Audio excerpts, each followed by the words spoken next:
If Gilligan's Island were reimagined for 2025, it would probably look and feel very different while keeping the core premise, a group of mismatched castaways stranded on a deserted island.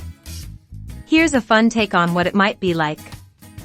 The two-person crew of the charter boat SS Minnow and 5 passengers on a 3-hour tour from Honolulu run into a storm and are shipwrecked on an uncharted island somewhere in the Pacific Ocean.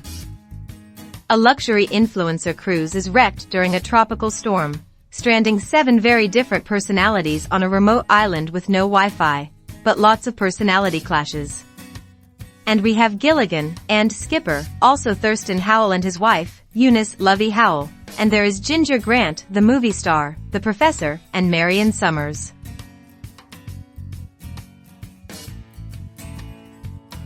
Gilligan, a lovable, clumsy Gen Z cruise intern and aspiring TikToker, accidentally ruins every rescue attempt, but goes viral doing it.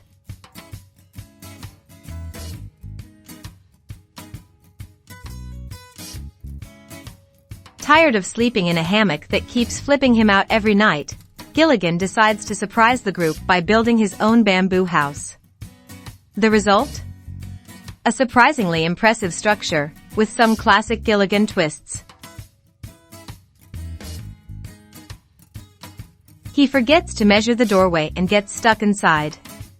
Bamboo, banana leaves, coconuts, twine made from vines, and one lost Gucci belt, donated reluctantly by Mrs. Howell. A rusty multi-tool, a fishbone, and the professor's solar-powered drill, borrowed without permission. Design style: imagine an eco-chic glamping pod crossed with a bird's nest. Just as everyone starts to enjoy the new Gilligan villa, a monkey discovers the hammock inside, claims the house as its own, and refuses to leave. Gilligan ends up right back in his old, flippy hammock, smiling anyway. The skipper built his house with driftwood, palm fronds, and sails salvaged from the wrecked cruise ship. Reinforced with scrap metal, rope knots, and a flagpole made from driftwood. Anchored securely into the ground with rocks, the skipper doesn't trust Gilligan's floating foundation method.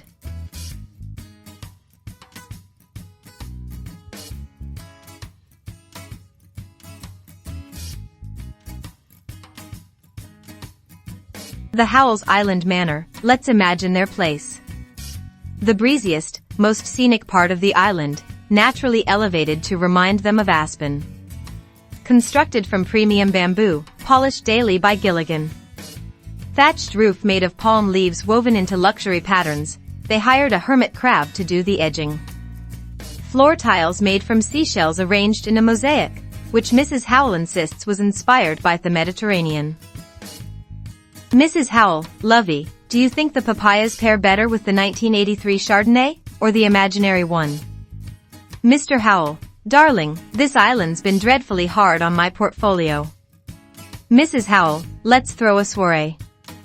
Everyone can wear loincloths, we'll call it primitive couture. Mary Ann's rustic hut with charming island warmth, like if Little House on the Prairie met Martha Stewart living. Made from woven palm leaves, bamboo poles, and vines tied in sweet little bows. Windows with swinging shutters made from driftwood and decorated with hand-painted flower motifs, using crushed berries as paint. A wood walkway leads up to the door, lined with seashells and tiny wildflowers she planted herself. Hammock bed with a patchwork quilt she's been sewing from scraps of everyone's old clothes. Ginger donated a silk scarf that became the centerpiece. A coconut shell nightstand with a flower vase, well, a hollowed gourd with daily fresh blooms. Photos drawn in charcoal of her family and the Kansas farm she left behind, hanging proudly on the wall. Wove Ginger Grant's hut? You already know it's the most fabulous glam cave on the entire island. Just because she's stranded doesn't mean she's sacrificing style. Ginger is a tropical diva meets Hollywood Regency, with a hint of Survivor sparkle. Draped in flowy banana leaf curtains that sway dramatically in the breeze. Hand-carved sign above the entrance that says "Private Dressing Room, by invitation only." Glittery seashells arranged like a runway to the front door, Gilligan trips over them regularly. Makeshift outdoor stage for dramatic monologues under the stars. Picture a humble, open-air theater nestled in a clearing among palm trees and tropical flowers, with a gentle sea breeze and the sound of waves crashing in the background. It's just after sunset. The stars are starting to pop. There's a hush over the group as Ginger steps into the center of the stage, her voice carrying over the surf. This is Ginger opening monologue. I see myself in this cracked reflection. Not the starlet I once was, but a woman who shines in moonlight, who can open coconuts with one hand and broken hearts with the other. The professor's hut has walls woven with palm fronds reinforced with bamboo, a roof made of overlapping banana leaves, treated with coconut oil for waterproofing. Front flap tied open with vines, revealing a curated chaos of invention. Gilligan's Island 2025 kitchen is an absolute vibe. Think rustic tropical farmhouse meets Master Chef, Castaway Edition.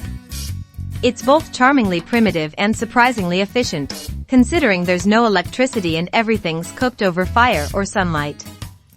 Open-air kitchen shaded by a palm-thatched awning. Built between two sturdy trees, with counters made from driftwood planks. Dining room, plates made from flattened, polished palm bark. Cups and bowls carved from halved coconuts and gourds. Utensils whittled from bamboo, forks are rare, chopsticks are common, and every spoon is a work of art. What they did not know was that just beyond the dense palm grove, past the rocky ridge shaped like a sleeping iguana, there was a hotel. Not a ruin. Not a mirage. A fully functioning, all-inclusive luxury resort. The professor stumbles upon it while looking for rare moss. But when he returns to tell the others, it's gone. Was it real? Or just a mirage?